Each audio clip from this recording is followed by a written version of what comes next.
Chers étudiants, chères étudiantes, bonjour. Je me présente, je suis le professeur Ahmed Salih. Dans cette vidéo, je vais vous présenter le cours de module électromagnétisme dans le vide. Ce cours est destiné aux étudiants de la filière SMP, SMA, S3 et également aux étudiants de la filière SME, S4. Elle est structurée en 6 chapitres. Le chapitre 1 concerne la magnétostatique de vide. Chapitre 2 est pour les dipôles magnétiques. Le chapitre 3, il traite les phénomènes d'induction électromagnétique. Le chapitre 4, il vise à décrire l'énergie électromagnétique du circuit. Le chapitre 5 décrit le courant alternatif sinusoïdal. Et enfin, le dernier chapitre, il traite les équations de Maxwell dans le vide. Alors, ce premier chapitre magnétostatique de vide sera présenté sous forme d'une série de vidéos.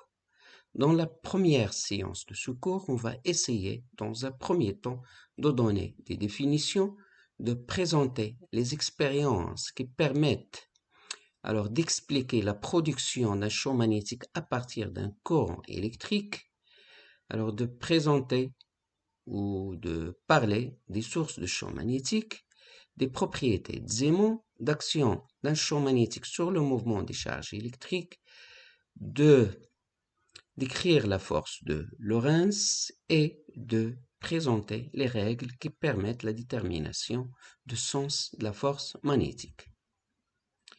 Alors avant de définir qu'est-ce que la magnétostatique de vide, on va tout d'abord alors décrire qu'est-ce que l'électrostatique. Alors, l'électrostatique est la branche de la physique qui étudie les phénomènes créés par des charges électriques immobiles. Alors, on parle de l'électricité statique. Alors, par contre, la magnétostatique, il décrit les phénomènes magnétiques produits par des courants continus, c'est-à-dire par des charges en mouvement en régime stationnaire. Dans ce régime stationnaire, les courants et champs magnétiques sont indépendants de temps. L'électromagnétisme est le domaine de la physique lié à l'étude des charges électriques en mouvement, de champs électriques et de champs magnétiques réunis dans le concept de champ électromagnétique. Définition est historique. Alors commençons par l'expérience de Hans Christian. Alors on considère un fil conducteur rectiligne entouré de 3 boussoles comme le montre cette figure. Alors, en absence de courant électrique, les 3 boussoles sont initialement alignées selon le champ magnétique terrestre. Quand le fil conducteur est parcouru par un courant électrique, les boussoles se tournent et s'alignent selon un cercle entourant le fil. Alors donc, en présence d'un courant électrique, les boussoles subissent une déviation par rapport au premier cas. La boussole est représentée par 2 pôles, un pôle nord représenté par la couleur rouge et un pôle sud représenté par le vert, pareil à un aimant. Alors si on inverse le sens du courant, le sens des boussoles s'inverse, comme le montre cette figure. Alors c'est le grand savant, le Danois Hans Christian, qui a réalisé l'expérience. Alors passons à l'expérience de Roland. Alors on considère une boussole placée devant un disque chargé en périphérie, comme le montre cette figure.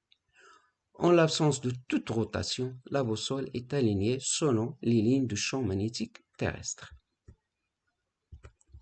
Alors si le disque chargé est en mouvement de rotation, alors il y a une déviation de l'aiguille aimantée de la boussole, comme le montre la figure 3A. Alors si on inverse le sens de rotation, l'aiguille est déviée dans le sens opposé, figure 3B. Alors lorsque le disque chargé est en mouvement de rotation, la boussole réagit au mouvement des charges et est donc soumise à une force magnétique. Alors passons à l'interprétation des 2 expériences.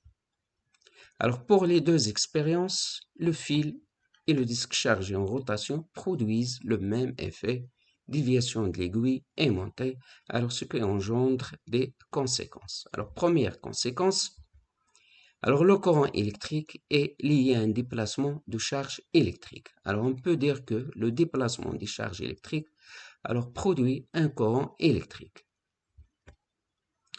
Alors deuxième conséquence, c'est la génération d'un champ magnétique agissant sur la boussole. Alors ceci peut s'expliquer par la raison suivante.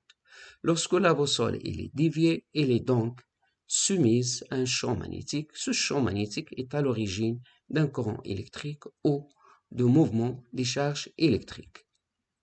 Alors, troisième conséquence, alors il existe une relation étroite entre le courant électrique et le champ magnétique, c'est le phénomène de l'électromagnétisme. Le courant électrique produit un champ magnétique à son voisinage. Alors, on va voir dans le chapitre des phénomènes d'induction électromagnétique qu'une variation du champ magnétique peut également créer un courant électrique. Alors, source de champ magnétique. Alors, un champ magnétique peut être produit par des aimants permanents constitués par des matériaux forts ferromagnétiques comme l'oxyde de fer magnétique Fe3O4, le cobalt, le nickel ou les aimants en néodyme comme alliage de fer, le bore, etc. Alors, par des aimants non permanents comme les électrons aimants, bobines supraconductrices, etc. Alors, les électrons aimants, ce sont des aimants artificiels qui ne peuvent produire de champ magnétique que lorsqu'ils sont parcourus par un courant électrique. Les bobines supraconductrices, ils sont constitués par des fils supraconductrices. Alors, ces fils, ils supportent de la chaleur et produisent un champ magnétique élevé, un champ magnétique très intense.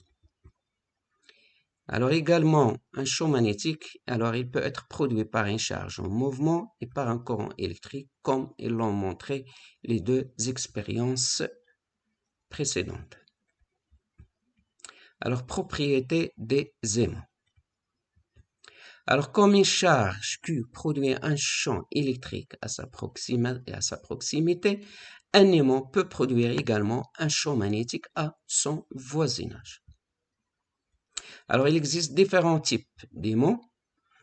Alors, on distingue aimant droit et aimant qui a la forme en U.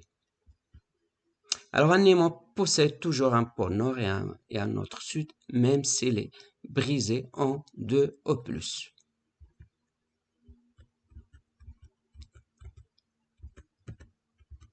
Alors, on ne peut pas isoler les pôles magnétiques vont toujours par paire. Alors, même si on brise l'aimant jusqu'à la dimension d'un atome, l'aimant existe toujours sous forme de 2 pôles nord et sud. Alors, on peut considérer l'atome comme un petit aimant. Alors, les pôles d'un aimant ne sont pas identiques.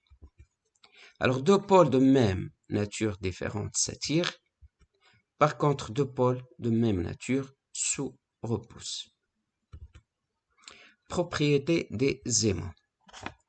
Alors, à l'intérieur de l'aimant, le vecteur champ magnétique est dirigé du pôle sud vers le pôle nord. Alors, par contre, à l'extérieur de l'aimant, les lignes de champ magnétique sortent du pôle nord de l'aimant et rentrent par le pôle sud. Alors, les lignes de champ magnétique sont des courbes par lesquelles le champ magnétique est tangent en chaque point de la courbe, comme le montre la figure à gauche. Alors, action d'un champ magnétique sur le mouvement des charges électriques. Force magnétique entre deux charges ponctuelles en mouvement.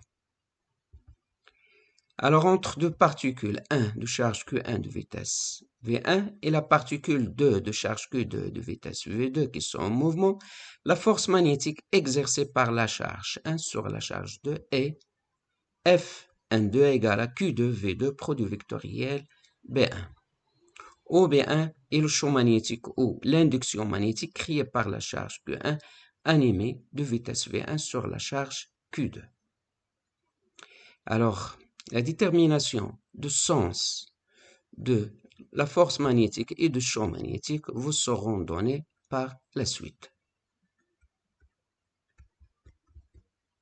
Alors, d'une manière générale, en présence d'un champ électrique E, une particule de charge Q animée d'une vitesse V par rapport à un référentiel dans un champ magnétique B, subit la force F égale à Q fois E plus QV produit vectoriel B. Alors, QE représente la force électrique, QV produit vectoriel B désigne la force magnétique.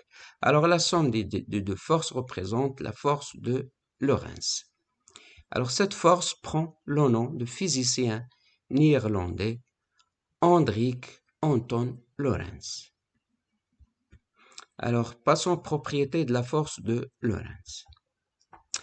Alors on va se limiter à la propriété de la force magnétique. Alors lorsque le champ magnétique E est égal à 0, la force de Lorentz se réduit à la force F égale à QV produit vectoriel B. Alors pour cet exemple, le module de F est égal à QVB fois sinus de alpha, où alpha est l'angle entre le champ magnétique B et le vecteur vitesse V. Alors la direction elle est perpendiculaire au plan formé par le vecteur vitesse V et le champ magnétique B. Alors le sens de la force magnétique est déterminé par plusieurs règles. Alors ici on traite deux cas, la règle des trois doigts de la main droite et la règle de Bonhomme d'Ampère. Alors pour cette règle, on utilise le pouce, l'index et le majeur. Alors l'index donne le sens de QV qui est égal au sens de V, c'est Q est positif, égal au sens opposé à V, c'est Q, il est négatif. Majeur, il donne le sens de champ magnétique B. Et le pouce, il donne le sens de la force magnétique F qui est égale à QV produit vectoriel B. Alors, la règle de Bonhomme d'Ampère. Alors, le bonhomme d'Ampère traversait des pieds vers la tête par la charge plus Q animée d'une vitesse V. Alors, la charge Q monte du pied vers la tête de bonhomme d'Ampère. Le sens et la direction du champ magnétique ils sont donnés. Le bonhomme regarde dans la direction du champ magnétique et le sens de la force magnétique F est déterminé par le bras gauche du bonhomme de telle manière que le bras soit perpendiculaire au champ magnétique B. Alors QV est au plan formé par le champ magnétique B et QV. Merci pour votre attention.